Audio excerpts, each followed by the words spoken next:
Good morning, everybody. Thank you for joining us today for the second in CISA's webinar series titled Consulting Engineers, Protecting Lives and Livelihoods.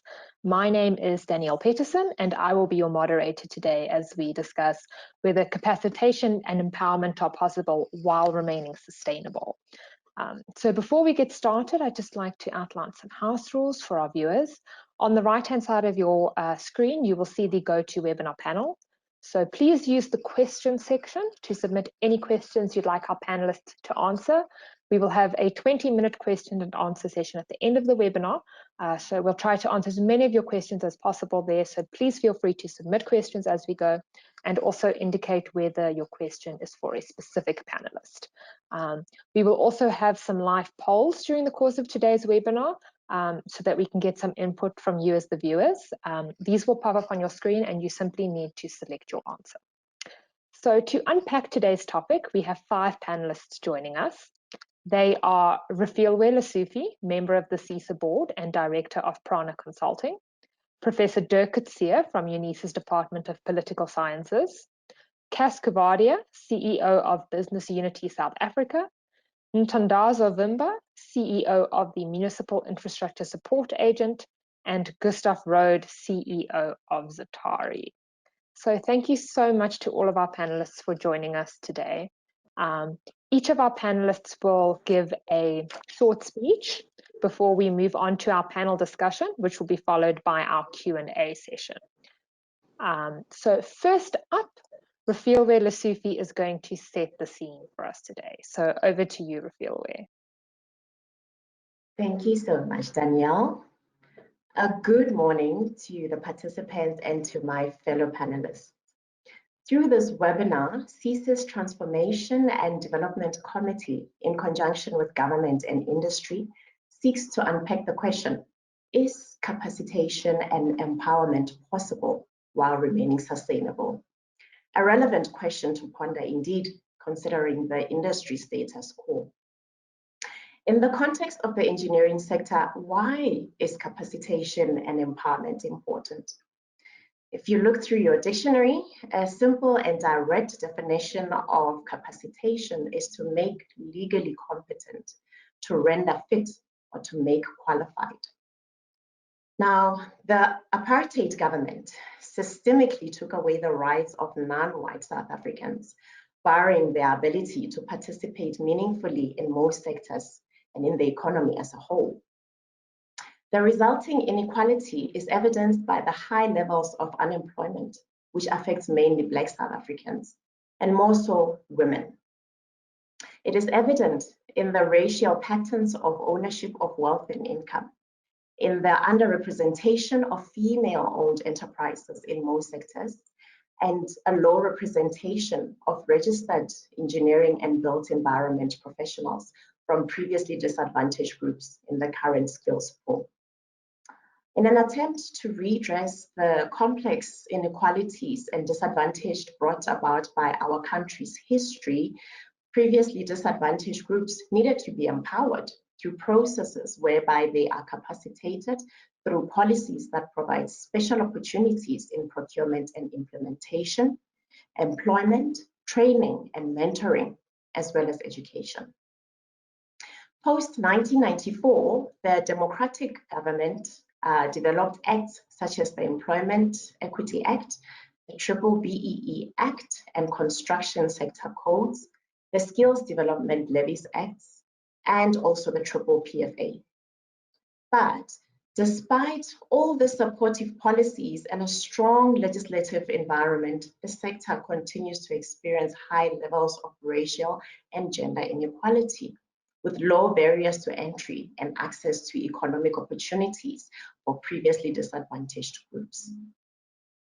Now, recently in the Economic Recovery Plan, our president outlined interventions that are important for rebuilding the economy to ensure recovery from pre-existing vulnerable economic conditions, as well as the effects of the COVID-19 pandemic. And infrastructure development was identified as a catalyst to kickstart the economy. Government is a big spender when it comes to the provision of critical economic infrastructure. So herein lies an opportunity for government to deliver quality infrastructure assets while meeting the National Development Plan's requirement for transformation in focus areas such as infrastructure, education, economic growth and employment, skills development, as well as rural development. A capable state implies a government that works efficiently and is effective in providing services to its citizens. However, a lack of technical and engineering capacity within government has been highlighted as a major challenge in the delivery of much needed services. Now, this results in bottlenecks and delays in the implementation of projects, leading to the service delivery riots that we see almost on a weekly basis. It leads to underspending of allocated infrastructure budgets and often results in fruitless expenditure. Private sector could have a role to play, a crucial one, in providing relevant resources that are needed. However, our very untransformed skills pool poses limitations. We already have scarcity in the experienced professionals in the built environment. From the small skills pool, we are already experiencing loss of expertise as the retired professionals leave the system, as despondent young professionals leave the industry, or as skilled professionals immigrate due to high crime levels in the country. In addition, the CBE statistics indicates a serious underrepresentation of Black and female professionals in the industry. The National Planning Commission has recognized that skills deficit has an adverse impact, not only on the frontline service delivery, but also on the ability of government to engage in long-term planning, coordination across institutions, to run efficient operations, and to ensure adequate maintenance of infrastructure. So we have a lot of challenges basically in our sector. Firstly, we've got a shortage of professional and entrepreneurial skills in small Black-owned businesses. Now, there's an opportunity that lies here. Through skills development, education, training, and experience, we can actually produce well-qualified, competent, and experienced professionals who are representative of the country's demographics. Secondly, we struggle with corruption in the public infrastructure system. This affects procurement and truly undermines transformation attempts. We end up having unqualified firms that are awarded engineering services or construction tenders. Now, how can we make sure that we get rid of corruption? My opinion is to remove the human element from procurement. And maybe this could be through blockchain type of technologies, where you actually have machines going through our tenders, and then there is very little intervention that can come from humans. Thirdly, the construction industry is a cyclical, volatile industry. The construction of new infrastructure happens periodically, therefore leading to the industry not being sustainable. The opportunity that I see in this is to actually put serious and due focus on maintenance of existing infrastructure, which is currently deteriorating due to lack of maintenance. So in between those sprouts of new infrastructure, we need to focus our efforts, train people on how to maintain and look after the existing infrastructure. Our fourth challenge is underspending by fears of government, and this can maybe be addressed by helping government build capacity. We've got lack of funds and programs to support training and development of skills throughout the skills pipeline.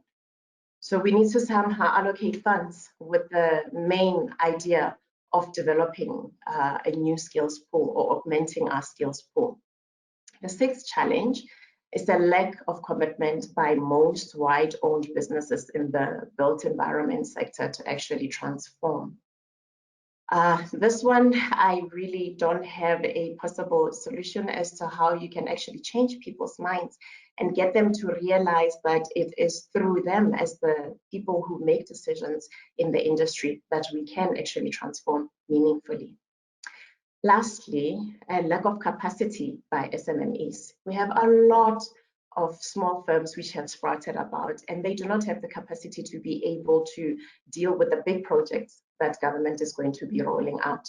So how can this be addressed? Maybe by decentralizing the projects to ensure that the scopes that are given are manageable for QSEs, or to foster partnerships with experienced firms, to adopt transformation models such as targeted enterprise model, which pairs up the experienced companies with the smaller EMAs and QSEs.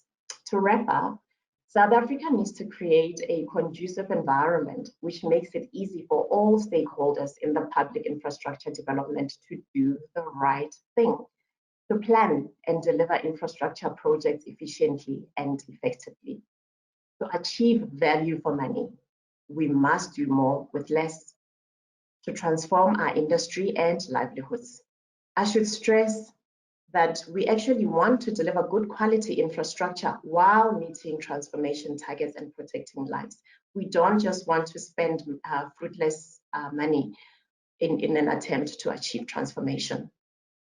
Capacitation and empowerment are key to transformation agenda and will result in much needed support to ensure sustainable delivery of infrastructure and improved livelihoods.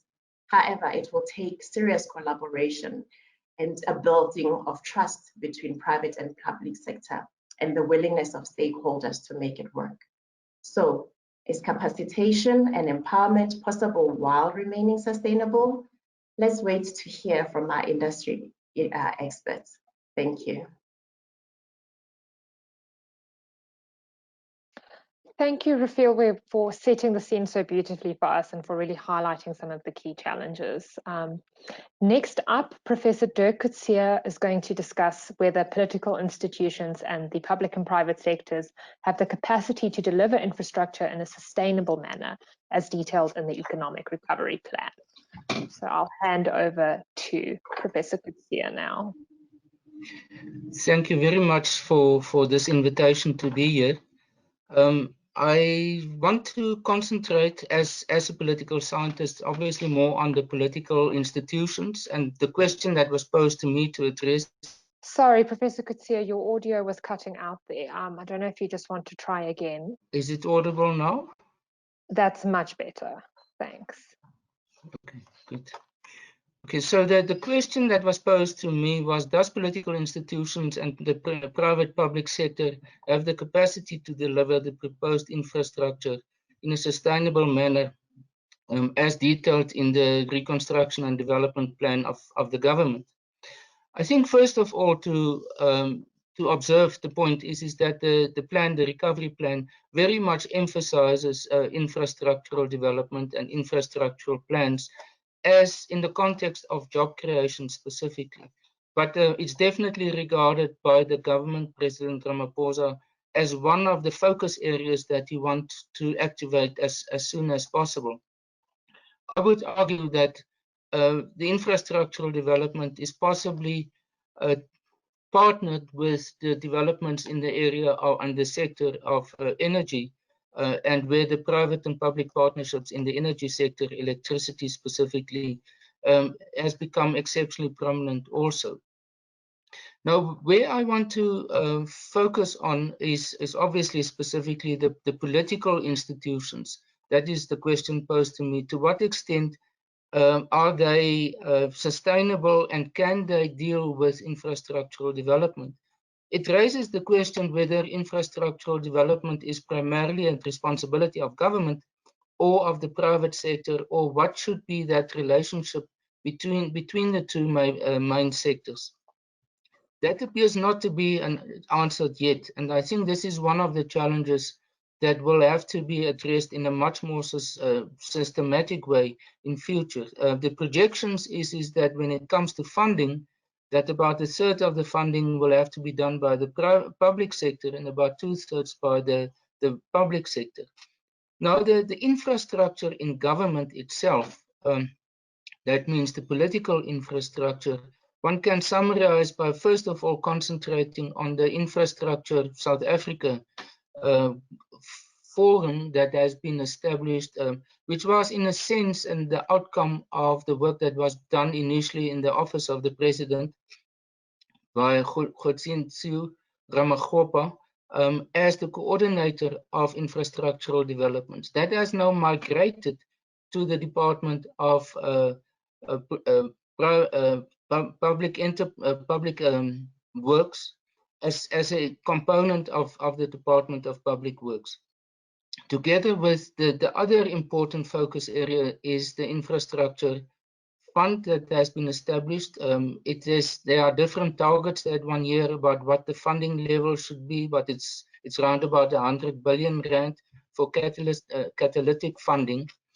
This all is located within the departmental and executive structure that starts with the economic cluster within Cabinet, the Presidential Advisory Council, and NETLAC, which consists of government, organized business, and organized labor and civil society organizations.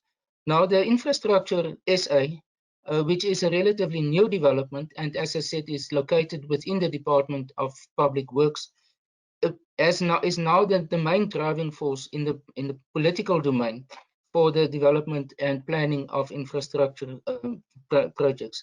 About 276 projects have been identified already, of which 62 are called catalytic or strategic projects or special projects, and that will to some extent already being activated. The capacity of political institutions, I think, has to say, and that comes back to the original question, the capacity of political institutions in order to be able to deliver the manner in which it can recover. Secondly, about the growth of revenue, and in that respect, SARS is obviously a very important institution for that, together with political stability in general, both in government and in the governing party, as well as political policy certainty. In order to be able to do this, I would conclude by saying South Africa and South Africans and the private and public sector in South Africa, in my view, should specialize on what I would call diversified but smart infrastructure, in which the private sector will have an initiative and an incentive in order to become part of it. Thank you very much. Thank you, Dirk. We had a few technical issues there, but I think we got the gist of what you were saying.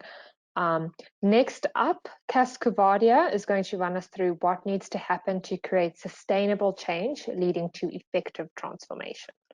Over to you, Cass. Thank you very much. Thanks for the opportunity to participate in this important webinar on transformation and on capacitation. Let me just make a couple of comments from a business and BUSA point of view. So firstly, there's absolutely no doubt that transformation, Black economic empowerment are critical to sustained economic growth. And in our view, any business person that does not recognize that is not taking a long-term view on the sustainability of their business. Because if we don't empower people and if we don't transform and if we don't promote Black economic empowerment, we are essentially not optimally using the resources we have in this country, the human resources we have in this country, particularly amongst young people. And if we don't use human resources optimally, then we are actually not generating the sort of growth that we would need to generate and sustain it.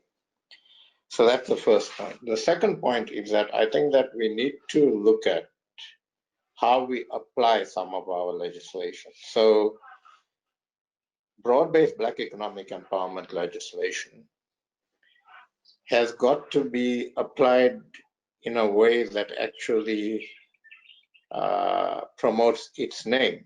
It should be broad-based. I think that government very often concentrates too much on ownership issues, and that then discounts and excludes the majority of people in this country. I think that the message we should be sending out, certainly our government should be sending out, is that we are going to actually give preference to from a Black economic empowerment charter and point of view, to businesses that actually do skills development, that promote small medium enterprises, that ensure that small medium enterprises are in their value chains, businesses that actually skill their staff appropriately, businesses that are looking at creative ways of ensuring that we're creating jobs. These are the sorts of issues that Black economic empowerment legislation should be recognizing, and I think that in itself then creates a significant platform of which a transformation happens. Let me also talk to some of the stuff we're doing. The one is through the Business for South Africa platform. We, I think in the next couple of days, launching a campaign amongst business and government to pay SMEs within 30 days of receipt of invoice. This is something we've been talking about for a long time. If we succeed in this, and at the moment, there's quite a lot of corporates that have signed on to the campaign. If we succeed in this, it immediately improves the cash flow situation of SMEs. It enables them to actually manage their businesses better. And we need to promote and empower SMEs in this country. And this is a relatively simple way of doing one part of that. We also, in the economic recovery strategy that Business for South Africa, which BUSA is a sponsor, developed, talked to repurposing our economy post-COVID in a way that it is inclusive. We talk extensively about Black economic empowerment in the document, but we also talk extensively about improving our rankings on the ease of doing business surveys, so that SMEs and corporates, bigger corporates, find it easier to open businesses here, to grow businesses here.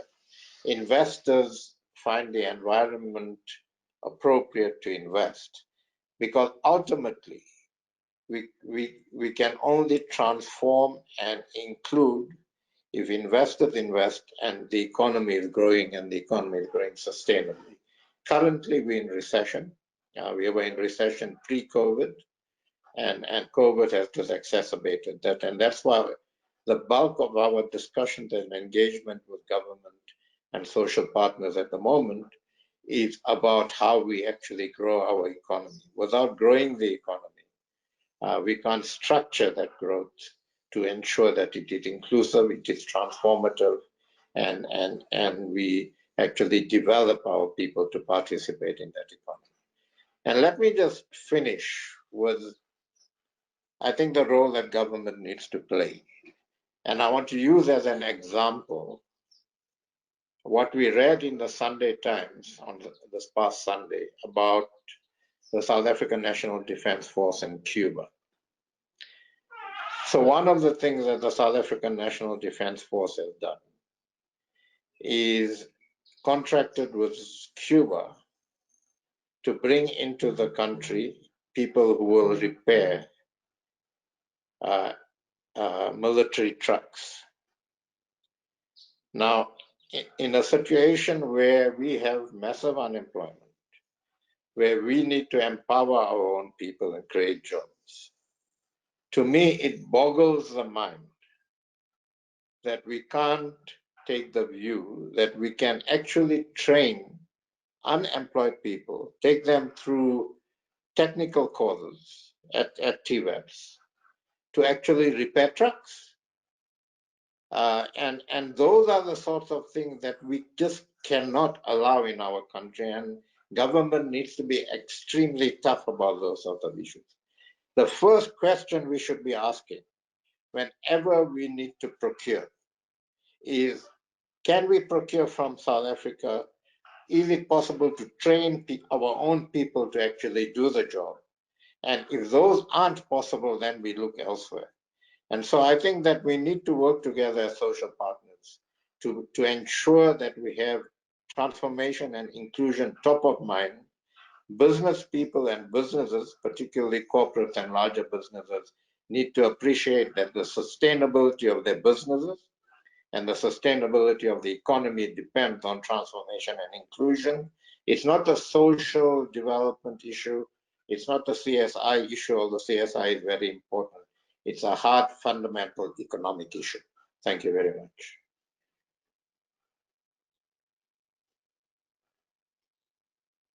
Thank you so much, Cass, for sharing those thoughts with us. I would just like to take this opportunity to remind the viewers to please feel free to submit questions in the questions section on the panel to the right of your screen for our question and answer session at the end. Next up, Ntandazo Vimba is going to unpack government's initiatives to drive sustainable transformation. So I will hand over to Ntandazo now. Thank you very much, Danielle, and good morning to my fellow panelists. Yes, I'm asked to unpack initiatives that government is driving towards a sustainable transformation. Firstly, my input firstly will be anchored on NDP, our National Development Plan, which serves as a government blueprint towards achieving our sustainable development goals. And as a result, government socio-economic initiatives are underpinned by the national strategic objectives and goals as articulated in the NDP. And the government is driving the realization of this of the NDP through various initiatives, which I will unpack below. One, government has identified infrastructure as a key driver for economic recovery. And this makes infrastructure-leaning entities like MISA critical going forward. And practical steps to achieve this economic recovery include, but not limited to, the following key transformation and sustainable transformation initiatives.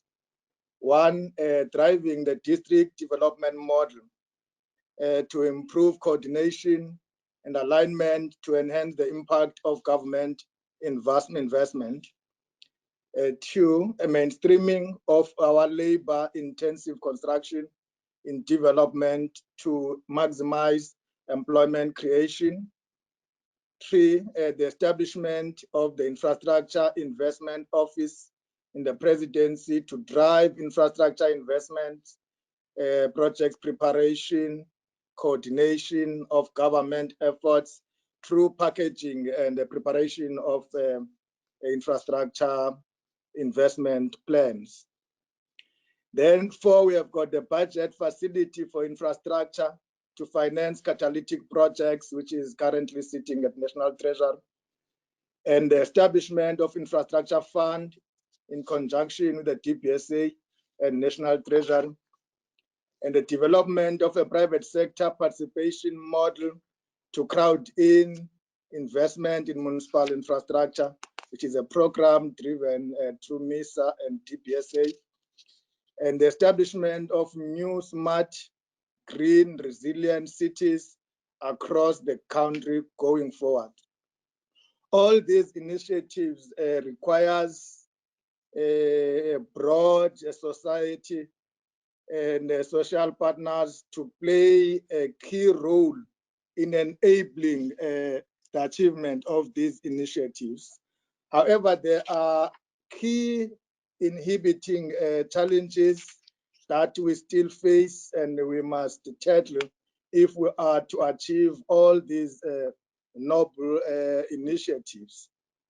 Below are key 8 challenges that I will be talking to, which are relevant with discussions today.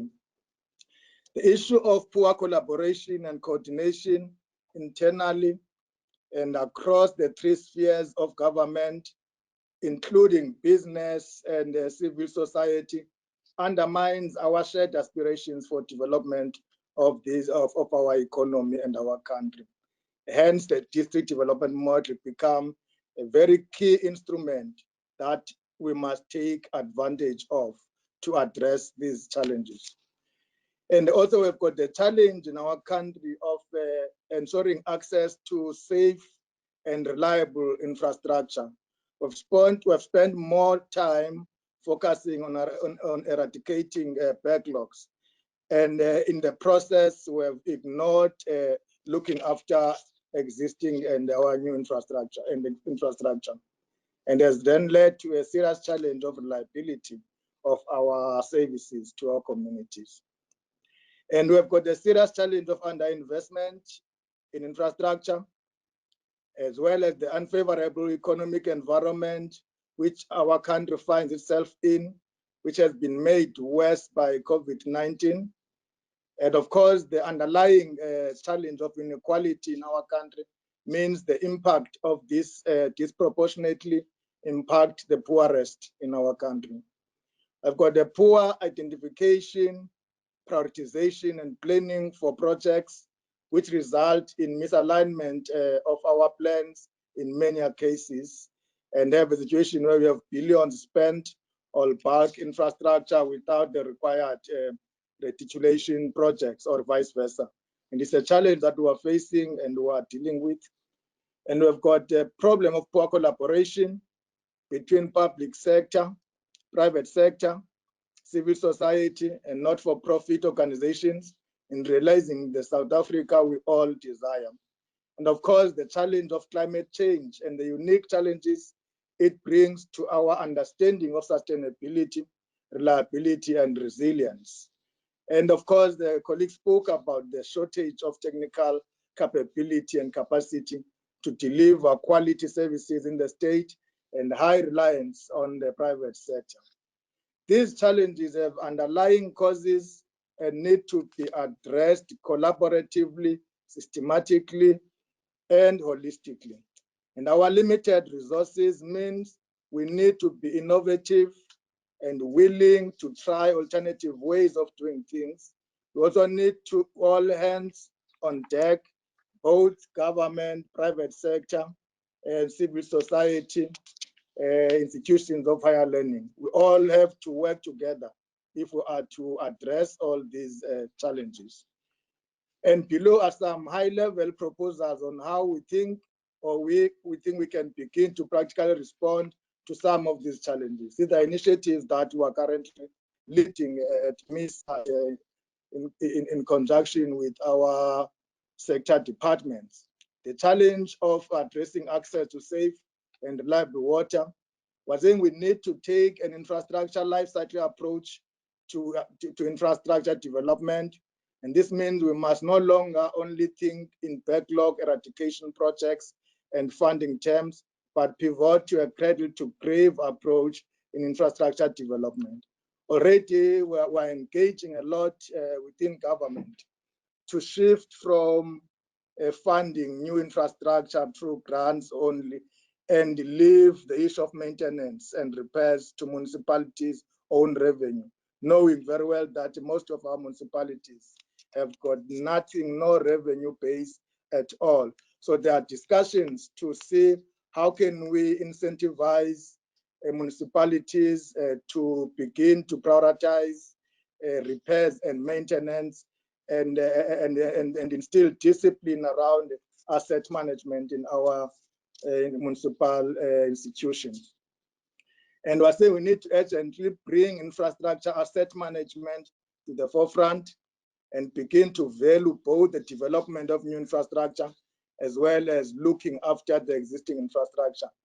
And if we fail to strike this balance, we will never provide safe, reliable, resilient, and affordable infrastructure. This shift is critical for all infrastructure as we have neglected existing infrastructure for far too long. Addressing the challenge number 2 around underinvestment in infrastructure, as one example, according to the National Water and Sanitation Master Plan, spearheaded by Department of Water and Sanitation and Human Settlement, 33 billion more is needed for the next 10 years to achieve water security in our country. Now, this quantifies the level of underinvestment in just water and sanitation. The state, of course, is responsible for creating an environment that can attract and sustain investment in these sectors. This must be done primarily by bringing stability to the sector and then increased levels of transparency, accountability, and predictability. The National Development Plan and the Water Master Plan are great long-term plans and good examples of the state providing leadership over a long-term horizon, which is step one in attracting investment. Where we need to improve is implementation and ensuring participation of the private sector and civil society. We need to look at what levers are available to the state to do this. And of course, state needs to build a foundation for investment. And one way of doing this is structuring state investment, primarily in the form of grants into these sectors to leverage additional funding from the private sector. An example of this is investing in infrastructure asset management, primarily data and information on existing infrastructure, such that credible business plans for private sector participation in operations and maintenance or non-revenue water programs are possible. This enabling data and information is currently not in place, and we need to urgently address this. The state needs to create an investor-friendly regulatory environment. An example of this is allowing for innovative returns and performance incentives for private sector. Specifically for water, this means encouraging water sales authorities to allow a private investor to assist with non-revenue water reduction, and the investor be paid a percentage of the increased revenue as a result of their intervention. Legislation already exists for such arrangements, but they are grossly underutilized in local government. And these are issues that we are currently dealing with, and we invite, of course, social partners to work with us in addressing some of these challenges. Of course, one of the challenges I've alluded to is the unfavorable economic environment South Africa finds itself in. And we're saying that we need to see infrastructure investment as one of our primary means for local economic development, as it is one of our largest investment and only lever available in most, if not all, Category B and C municipalities. The allocation in the 2019-20 financial year for both direct and indirect grants in water and housing is approximately 43 billion. But how much of that is used not just to build infrastructure, but also for local economic development in the form of small businesses, supply chains, jobs, skills development, leveraging additional funding from private sector. And we're saying we're not doing well with regard to that. And that's a shift we were working on as government, to start looking at these grants as opportunities to crowd in more private sector investment in our infrastructure space. We need to also embrace the need and responsibility to jointly tackle unemployment, poverty, and inequality, and be clear that this is a priority for all doing business in South Africa. Hence, now we have begun a process of mainstreaming labor-intensive methods of construction in our programs of delivering infrastructure, so as to get more people involved in terms of job creation and skill development. Then another challenge is the poor collaboration and coordination internally in government. It's a serious challenge that I've alluded to earlier, and the district development model begins to articulate the extent of this problem and how we can begin to address it. And we all need to internalize the DDM and its implications for how we do business if we are to realize a prosperous South Africa for all. We need to review and consolidate many of our interventions. A classic example or case is that of capacity building efforts in our country. On the basis of Section 154 of the Constitution, every national department and provincial counterpart have a responsibility to support and capacitate a local government. As a result, we have got various capacity building or support programs sitting in different government departments and costing a lot of resources. But in terms of the impact, we don't see the impact because these support or capacity building initiatives are so fragmented. Each department, they do their own things without looking exactly what is it that is required to turn around a particular institution in a more holistic manner. And we're saying we need to review and consolidate these initiatives. And this is especially urgent if one considers the poor efficacy of our interventions as evidenced in the performance of our local government. And also there is the challenge of poor collaboration between the public sector, private sector, civil society, as well as not-for-profit organizations. And we're saying here the biggest untapped potential which we must look at is that of institutions of higher learning. While respecting academic freedom, we need to engage on how these state-supported institutions of knowledge production can be better used to produce knowledge that addresses the problems we face today.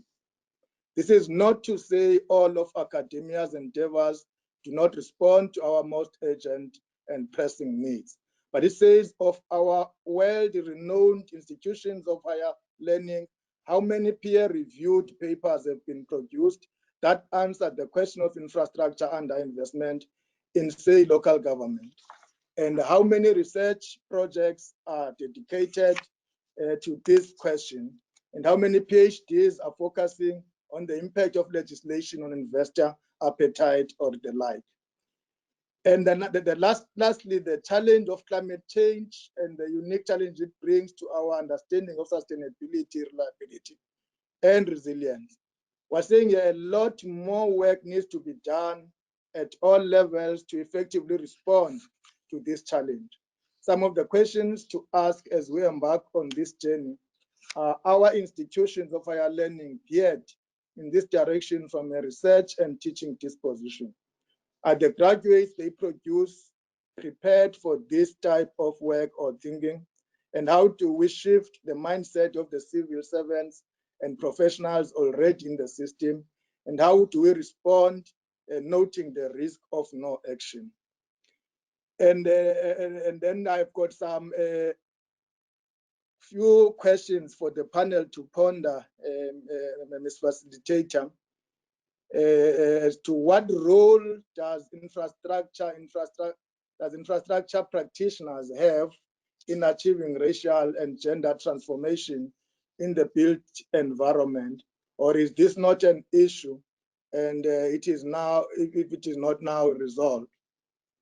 And to what extent does the issue of limited technical capacity in national, provincial, and local government contribute to the problem, and how do we begin collectively to address this particular problem?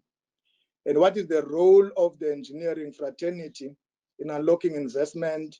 Specifically as government, we note that there is a perception that all is the sole responsibility of the state, and the professional bodies or associations exist only to critique or invoice the state.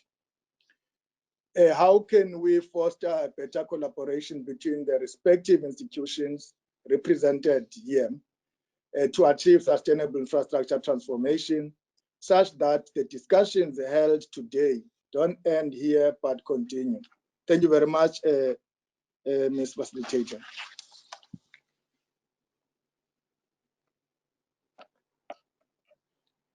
Thanks, Ntandazo, for posing those questions and giving us some food for thought. We'll see if we can address some of them a bit later. Last but not least to speak to us today is Gustav Rode, who will be talking about how consulting engineers can make an impact in ensuring sustainable growth leading to transformation of the industry. Over to you, Gustav. Right, thank you, Danielle. Infrastructure investment has been identified by several countries, including South Africa, as a catalyst towards economic growth post-COVID-19.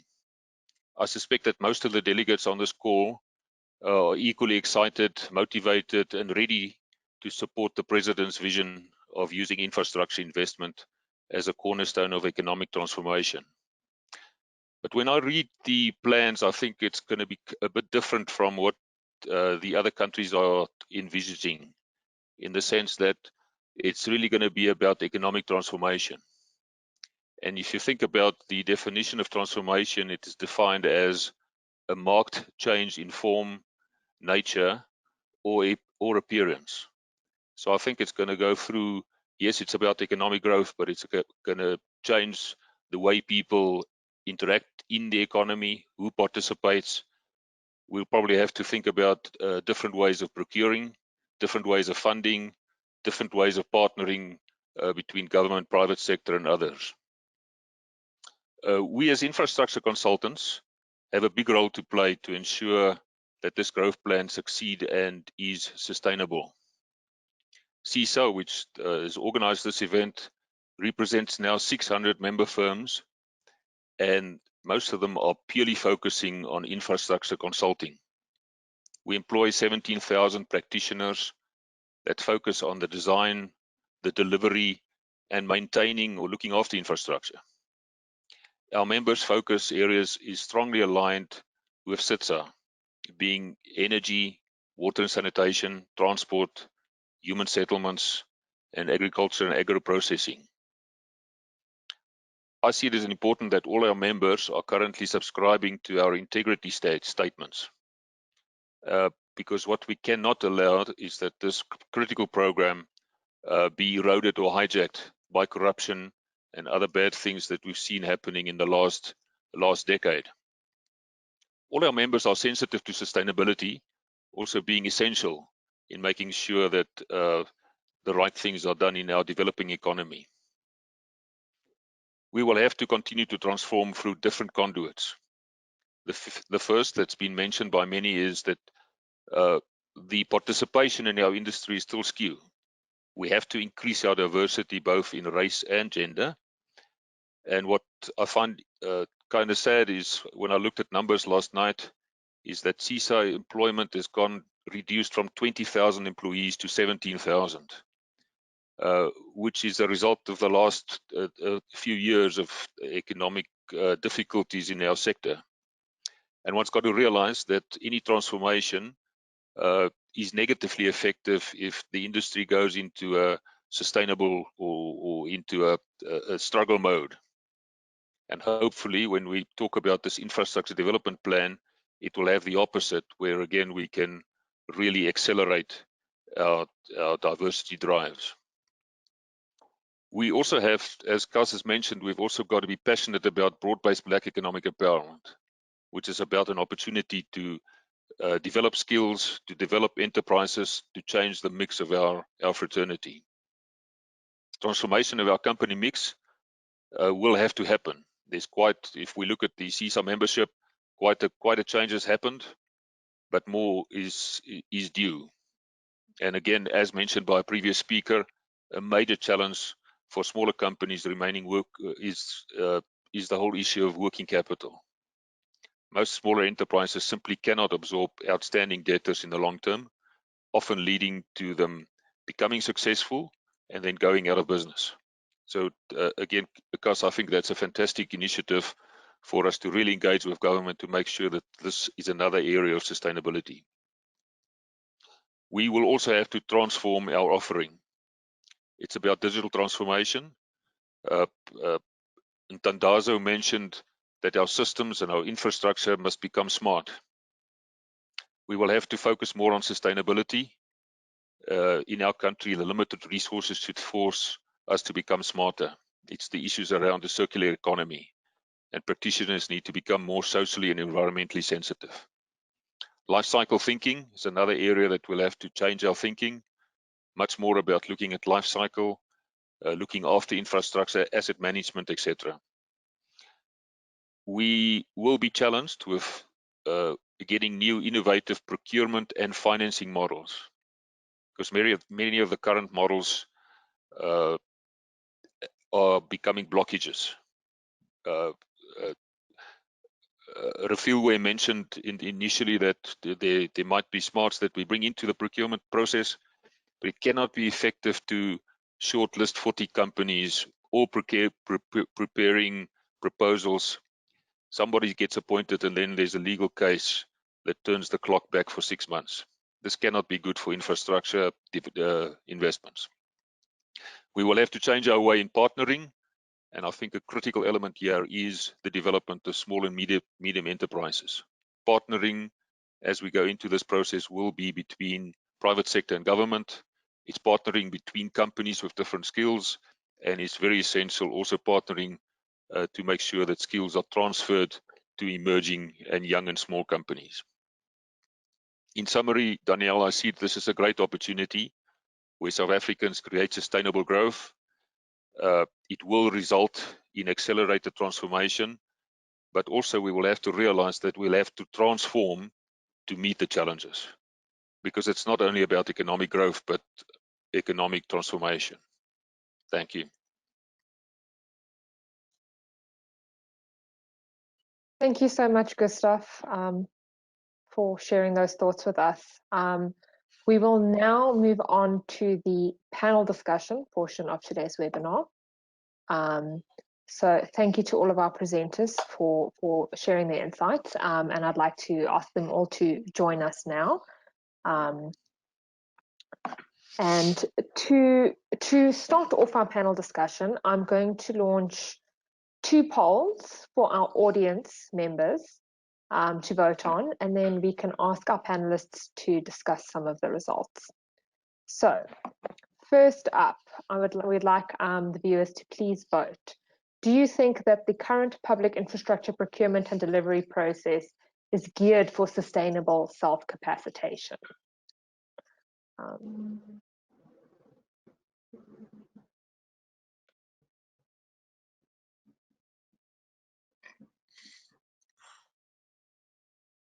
Okay, I'll leave the poll up for a few more seconds. So if you haven't voted, please vote now.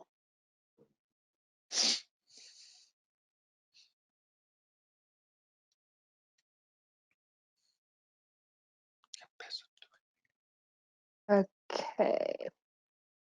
So having a look at the results, the overwhelming majority do not believe that the current infrastructure procurement and delivery process is geared for sustainable self-capacitation. And building on that, I'd like to quickly launch the next poll, which is, does that procurement and delivery process facilitate and empower new entrants to the market? So please, if our viewers will cast their votes now. Do we think that the current public infrastructure procurement and delivery process facilitates empowerment of new entrants to the market?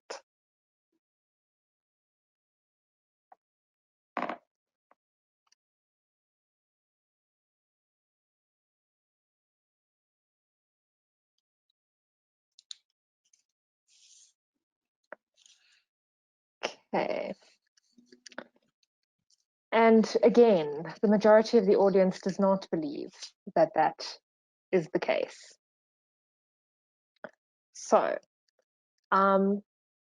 it is very clear then that, you know, people, at least the people watching, don't really think that our current procurement process is really geared towards creating sustainability, empowering new entrants, which is really what, you know, some of the panelists have highlighted as what we need to get going with, you know, this kind of transformation. So I think to kick off, I'd like to, you know, Refilwe and Gustav, you both run private consulting firms that are level 1 BEE.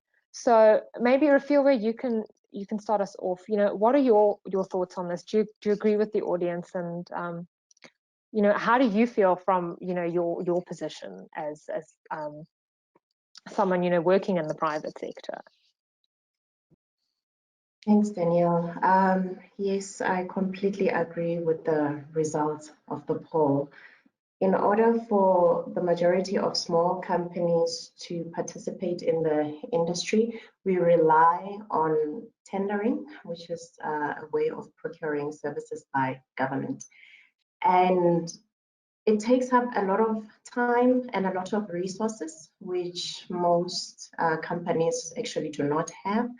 At the same time, although they will have specific requirements which are geared specifically at smaller companies, there's an unintended consequences in the requirements. For example, they will ask for experiences of your resources of 10 years of experience, or they will ask for 10 company projects which have been delivered, and most companies do not have that. So systematically, we are already sidelined as smaller companies. That needs to be looked at with the rollout of the SIPS projects that are going to be implemented. And Gustav, can you weigh in? You know, as Atari, I'm sure you probably work and partner with some SMEs. No, but on nearly all projects we are. I think what my view is probably that I think there's nothing like self-capacitation. I think it's got to be supported and requested and rewarded, which is done through the construction charter at the moment, at least in terms of the broad-based Black economic empowerment criteria. I think I think it's well intended, but often it fails in the sense that new entrants come into the market. But to really be successful, it's about continuation. It's about having follow-up projects. It's about the working capital issue, etc. So on that, I think there is a growing tendency where mature companies like ourselves and emerging consultants find that longer-term relationships of development. And I find it exciting that some of these companies that we supported that were small has now started to break through the barrier of being, let's rather say, mid-size or rather larger as well. So it's a long journey. I think it's got to be part of the requirements to enter. It's got to be rewarded, but also I think it's kind of a route to open the door and then not to have a system supporting small companies to have follow-up work and to keep on growing. Mm.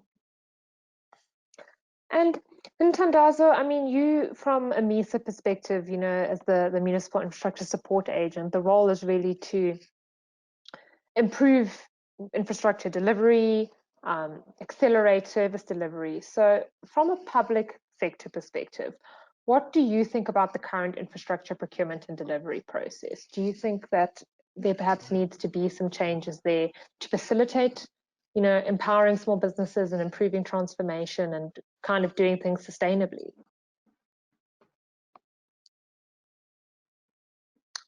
Oh, sorry, it looks like you are muted.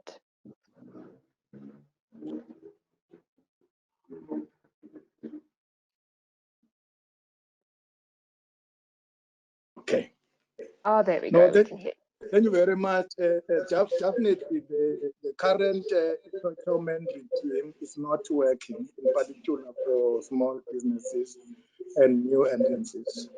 And as government, we have actually acknowledged that, and hence the public procurement bill that is currently being processed address exactly the challenges around how do we ensure that small entrances do participate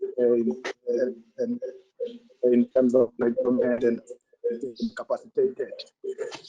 The challenge we've had is the fact that our procurement regime assumed that all businesses are the same, the capacity is the same, and so forth. And then we didn't come up with a more differentiated procurement regime, which would acknowledge the fact that there are previously disadvantaged entities or groups who had no experience and they needed more hand-holding from the state and support. We came up with a broad-based Black economic empowerment policy, but it was not really adequate to address the challenges that small businesses are facing, in particular previously disadvantaged businesses. So the public procurement bill seeks to redress those particular challenges. So definitely I agree that as it stands now, we do have a problem with regard to our infrastructure procurement. Thank you very much. Okay, I would like to launch another poll for our audience. And the question for this one is, do you believe that the initiatives implemented by government are effective in driving sustainable transformation?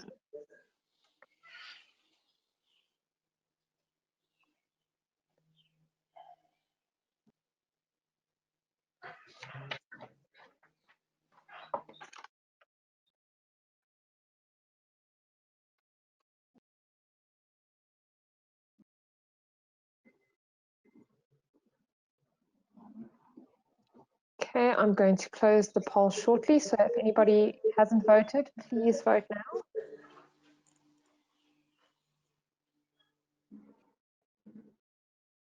Okay, let's take a look at the results. So again, overwhelming majority says no. They do not believe that the initiatives implemented by government are effective in driving sustainable transformation. Cass, maybe you can weigh in here from a business perspective. You know, how do you see things from business perspective, working with many businesses? The initiatives government is implementing, do we need to do more? Do we need to change what we're doing? Well, look, I think the polls are indicative, right? That there doesn't seem to be too much confidence in the government programs and government initiatives that have been put into place. Now, I think we need to ask why that is, because there's absolutely no doubt that was out, and as Tando said, that was out some sort of facilitation from government, which has a critical role to play in empowerment and transformation. We're not going to move forward in any big way. Right? So I think what we need to understand is that why are the government programs not working? They're not. Can the government and the private sector work together to actually make those more effective? I think we need to start having the correct discussions between the government and the private sector, because very often, certainly our experience is that government puts into place mechanisms and processes, even guarantees and so on, without actually understanding fully where the private sector sees blockages and where the private sector needs some sort of incentivization.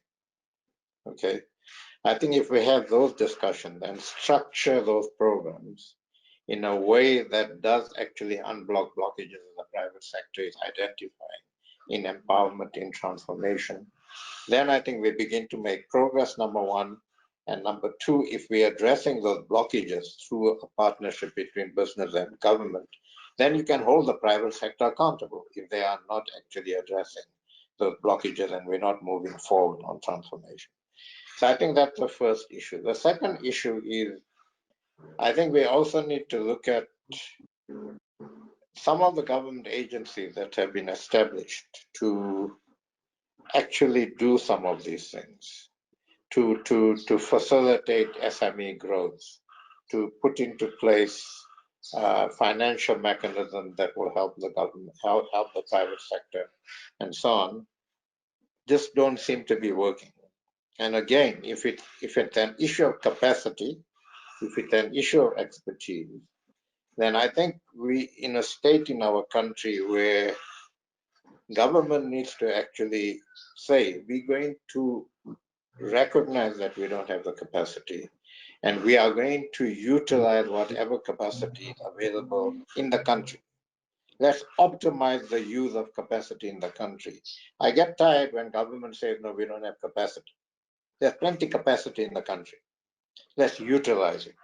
And so I think what I'm essentially trying to say is that business, and I think by and large, business is beginning to recognize that empowerment, transformation, inclusion are critical to business success and development.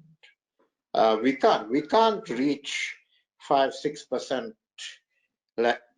levels of economic growth and sustain it if the majority of the population in this country don't have a stake in the economy. You just can't do it. And in the long term, even those businesses that are operating now, major corporates and large businesses, in the long term cannot be sustainable because economic growth does not happen. So as I said in the beginning, it's a hard economic issue. But we do need to, as business, government, and labor, we do need to sit down and say, how do we actually plan this? Where are the blockages? Do we insist on normal union agreements on wages and so on for young students who are coming up?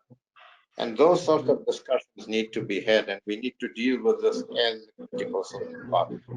It's not business's problem, it's not government's problem, it's not labor's problem, it's all our problem. And we need to actually come at it together. Would any of our other panelists like to add on to what Cass has said, or offer their own views? Danielle, I think what Cass is saying is actually very interesting in the sense that initially when you look at the infrastructure investment plan, you think it's going to be a partnership between government and private sector to get funding or to deliver the projects. I think this is at a higher level where it's also about saying that if we want to transform the economy, we've got to close that gap because there's lots of skill, and the reality is large parts of the private sector is not against what government wants to do. We want to make this country work, and part of that is transformation. So I think that joint effort should start at the philosophy level and at the planning level. It's not only about rolling out the infrastructure. Okay. If I may add something. Can I also add something as well? So as CISA, we actually approached government to try and offer support to the Investment and Infrastructure Office from last year. And there was quite a good relationship that was budding there and building. But towards the beginning of this year, all of that fell apart. And we quite don't understand why there's always this blockage between relationships between government and private sector. So that's one of the things that really disturb us, because we are willing as private sector to actually go out and assist government. However, there seems to be this wall that we hit all the time. Okay. Ntandazo, did you want to add something there? Yes, no, I wanted to say, I think the problem that we have had for quite some time now has been the trust deficit that has prevailed between government and the private sector, which I think it's an area that we are really looking at addressing. There are a number of initiatives now between government and private sector, which I think these are initiatives in the right direction to kind of recognize that the development of this country is not a sole responsibility of government, but it's a responsibility of the whole of society. And I think there is that a good mood in the country and will that we must take advantage of. And of course, we need a more patriotic private sector as well, who also acknowledge the fact that currently there are challenges in government around capacity, which has been hollowed out for some time. And we need private sector to not only look at having transactions that will add to their profits with government, but have more social partnerships with government to begin to work together to build the capacity of the state, and ensuring that private sector do second engineers, for instance, in municipalities, without expecting a pay, to make sure that those engineers are able to assist in transferring skills and building capacity within some of these municipalities. Because if we don't take ownership of these institutions of the state as our own, in both private sector and government, at the end of the day, the economy is going to be severely impacted upon, and this will impact on all of us as people. So all I'm saying is, if we can try and forge more partnerships and more trust between ourselves and business and the civil society, I think the future it looks good if we are able to recognize that we are actually interdependent. There's nothing that government can do, and there's nothing that private can do without each other's hand. Thank you very much. Thanks, Ntandazo. I think, that's a key thing that's come up from a lot of our speakers today is capacity, technical capacity, that need to build technical capacity. So I want to launch our last poll for today to get some input from our viewers on, do you think, in your opinion, that government is serious about its intentions to build a capable state? So if our viewers could please cast their votes.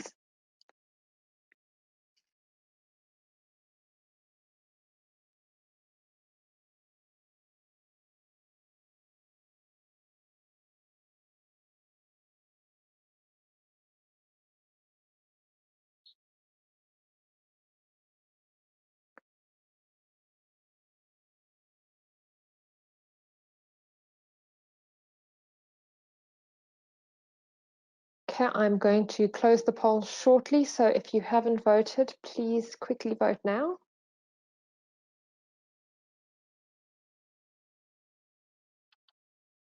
Okay, let's take a look at the results.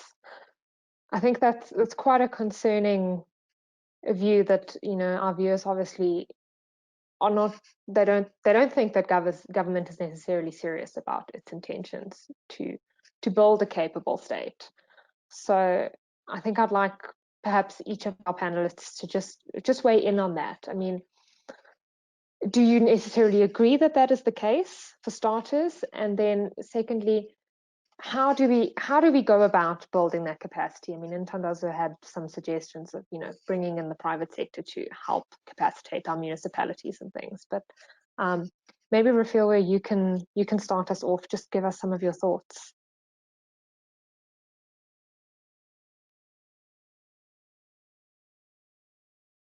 Muted. Oh, sorry, I think you're muted. In my opinion, I don't think there's anyone who doesn't want a better South Africa. We all want a better economy, a better country for our children. And I think even government officials and the decision makers want same. The thing that undermines all these efforts, I truly believe that it's the corruption. If we could somehow root out the corruption, it would be very easy for us to build a capable state. I also sit on the board for SAICI as well, and we have approached government to say that we've got a lot of retired professionals that we can put in municipalities to help build capacity. And we've got a lot of unemployed young graduates who are sitting at home without skill, without work. They can actually be placed at municipalities and other spheres of government where capacity is an issue, and they can learn from those retired professionals to build capacity in order for us to achieve what we need to achieve. Okay. Gustav, can I ask you to weigh in there? Yeah, Danielle, I think the response is a bit harsh in the sense that I do think the intent is absolutely there, but the challenge is daunting, and probably the result, or what we earlier discussed, is about holding hands. We can tackle it, but I think government need to reach out. We need to reach out, and we need to close that gap. Then I don't think it's impossible. I think the intent is absolutely there. society in the broader sense, and represented by government and politicians. I think everybody wants to make this a better place, and we can. Thanks. And Thandaza, what are your thoughts, especially coming from the public sector? No, thank you very much, Daniel. I think perhaps the framing of the question are problematic in that they're only looking at government. And for me, if we are to transform our country, our society, we've got to look at a more societal approach and the social partners, and ask questions of whether do we think as a country, do we have the right attitude, intent to develop our country. And then because government has got to create a conducive environment, but definitely private sector play a much bigger role in terms of ensuring that the aspirations of ourselves as a nation are achieved, in particular as it relates to economic development. In terms of the intentions, I must say, I work for government. I'm one of the senior officials in government. The intent is there. And is there, and we are working, in fact, on building our own capacity as a state to be able to execute our responsibilities. And also, we have acknowledged the challenge around capacity, and also the challenge around the regulatory environment that we created ourselves, which had unintended consequences in terms of the development of our country. And we're looking into all of those things, but we need all hands on deck. We need all partners to play a role and not point fingers to the other, you know. So I'm just saying, perhaps the framing should look at all of us. Do we have the right intentions to change, you know, the situation in our country for the better? That I think should be the question, Daniel. Of course, I know government play a much bigger role in terms of creating the environment. Thanks. Thanks, Ntandazo. Kask, what are your thoughts? Oh, I think you're muted, sorry. Okay, can you hear me? Yes. Okay, so I agree that everybody wants to build a better country. We want to develop our people. And I think the intentions are there. But in the economic recovery strategy we developed and we presented to the president and his economic cluster on the 2nd of July, we looked at the role of the state and the capacity and what a capable state means. And I think, you know, we talk about a capable state and how we need to build a capable state. But what sort of a state do we actually want? And to a certain extent, that's also dependent on what the role of the state and the role of the private sector is going to be, and what sort of economic model we're trying to promote. So if the economic model is a state interventionist model, then you need to develop particular capacities in a state. If the economic model is a private sector-led economic growth model with capacitation from the state and a role by the state, then that needs different types of, that's a different understanding of what a capable state is. So I think we need to agree on that first. And then we know what we want to develop, and there's plenty of skills in the country to develop it. I mean, in the Business for South Africa effort during COVID, we mobilized at its peak closer to 400 professionals to support the economic recovery strategy work, to work with the health department on PPE, to look at behavioral change issues, to look at communication issues, and all of those worked on a pro bono basis. So there's plenty intention and skills in the country to help. One, there needs to be a receptivity to accept the skills. And two, we just need to agree on what we want to achieve. So I think that's the issue. And look, on corruption, I mean, President Ramaphosa has done well, and let's credit him with that. You know, he's addressed the hollowing out of the institution, that good leadership at SARS, at the NPA, at Hawks. We're seeing some movement as a result of the Zondo Commission now. But we do need some direction and some decision from government on the economy. And our view is that we're not getting enough of that.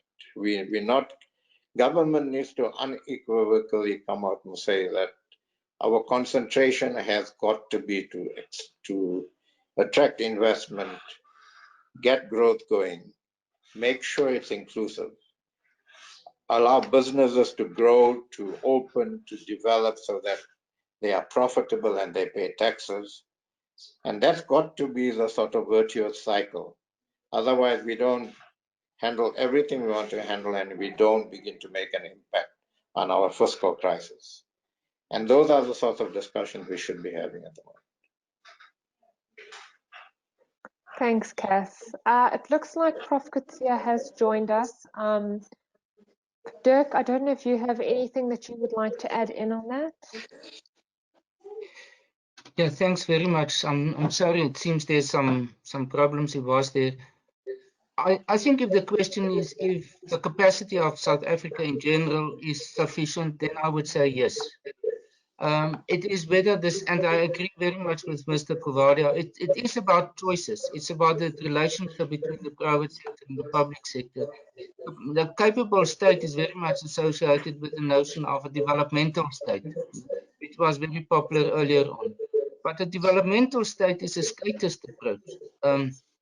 Well, I think that the advantage of South Africa is that it has a very strong private sector also. So the partnership opportunities are there more than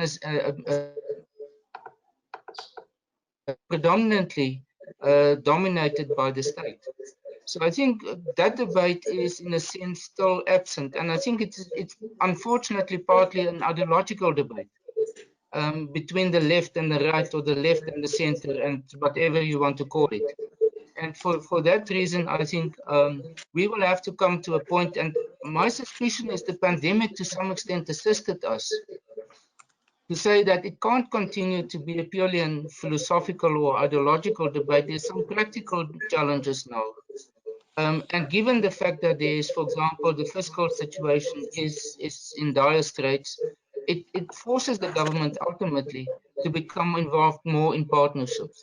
And I think that is going to serve as a catalyst for further discussions, further developments. But in my view, there's more than enough capacity in South Africa. It's a question of what is the approach of government in order to solicit, to mobilize that capacity in one direction. Unfortunately, there has been over a long period of time a trust problem. And I think the first thing, and that's when you come from a political science point of view, if you want to resolve something, you must first build trust. And I think that is possibly one of the first priorities before you start to try to implement, is that trust building must be done in order to bring the two sectors, the private and the public sector, closer together, so that they understand they work for a common purpose and not against each other. Thank you. Thank you so much. We've only received 2 questions, so I'm going to put those 2 questions from our audience to the panelists before we close off the webinar for today. So the first question is, small companies have to show project experience, which they don't really have. How do they become partners to the established and experienced entities? So perhaps that is a question for Rafielwe and Gustav, as you guys probably working in the private sector partner with small companies quite often.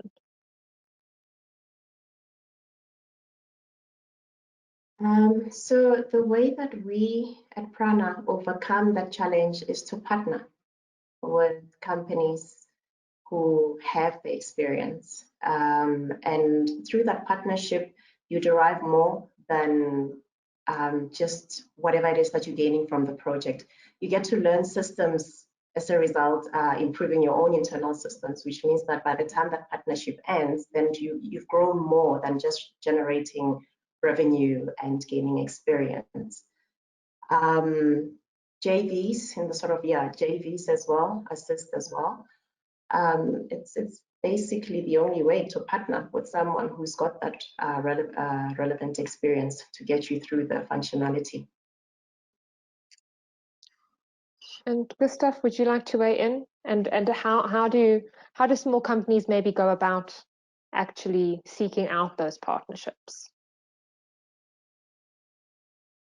Sorry, Gustav, it looks like you're muted.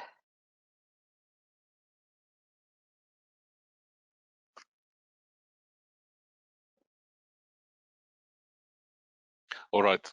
Yeah, I've been muted by the organizer. Sorry about that. Oh dear, sorry. I think two thoughts. The first one is that many small companies developed out of our business and some other big ones. So I think we should also realize that part of broad-based Black economic empowerment is about building skills and developing people. I mean, we've spent lots on bursaries every year and still do. If you're a small entity, you obviously have to offer something. I think you have to have some skills, because otherwise it's not the time to start a company. If you do have, then it's about relationships. In our case, and I'm sure many of the other larger companies are the same, is it's not about one project. It's about a journey. It's about building trust, which is also some of the comments made earlier, and then joint participation, sharing the opportunity in a responsible way. It's about reaching out, and the reality is, if you're a small business, you've got to offer something. You can't have no skills. Maybe experience might be light, but attitude and some skills is essential. Great, thanks so Danielle, much. can I add to that, please? Absolutely. If you go to the CISA website as well, there is a panel where SMMEs and QSE have been put together. So bigger companies can go and source from there, and vice versa. The small companies can actually just go through the list of the big firms that are registered with CISA. Oh, fantastic. Thanks for sharing that with our audience. Our second question is, should we be moving away from tenders awarded to the lowest price to, say, the 85th percentile? Does this place tenders under any financial strain at the onset?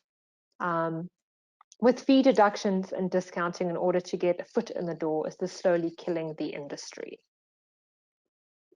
Does anybody want to tackle that one first? Good stuff. Yeah, I think we're all very passionate about that. I think lowest price is terrible for industry, in the sense that we're not buying computers here, we're buying skills. And the impact, if you look at full infrastructure investment, is design fees is 4, 5, 6% of the total fee. So if one can get efficiency during design, which might take a bit of extra effort, the total life cycle cost is significantly cheaper. I do think at the same time we've got to realize that the days are over that price is not important. Government has got and officials has got a commitment to make sure there is value for money. So I think the suggestion by whoever written the comment of 85th percentile or something, that's already much better than just taking lowest price, because you get what you pay for. Does anybody else have anything they'd maybe like to add to that? No, if I may add, Daniel, already in government, that's a discourse that we've already started. And if you look into the standard for infrastructure procurement, which was developed, I think, in 2017, if I'm not mistaken, we've begun to put more emphasis on the quality. So to balance the quality and the price. And so we're dealing with that particular area. And I agree fully with the point that we've got to move from just the lowest price, because as Gustav is indicating, that is good for goods and services, kind of services, but it's not good for infrastructure delivery. So yeah, I fully agree. Thank you. Thanks so much, Ntandazo. It looks like we are out of time. So thank you so much to all of our panelists for joining us today. It's been a really great discussion. And of course, thank you to our viewers for joining in to watch and for participating in our polls. I really hope that this has been insightful and provided you with some food for thought. Please do keep an eye out for invitations to CISA's third webinar in the series, which is due to take place early next year. And with that, we will conclude today's webinar.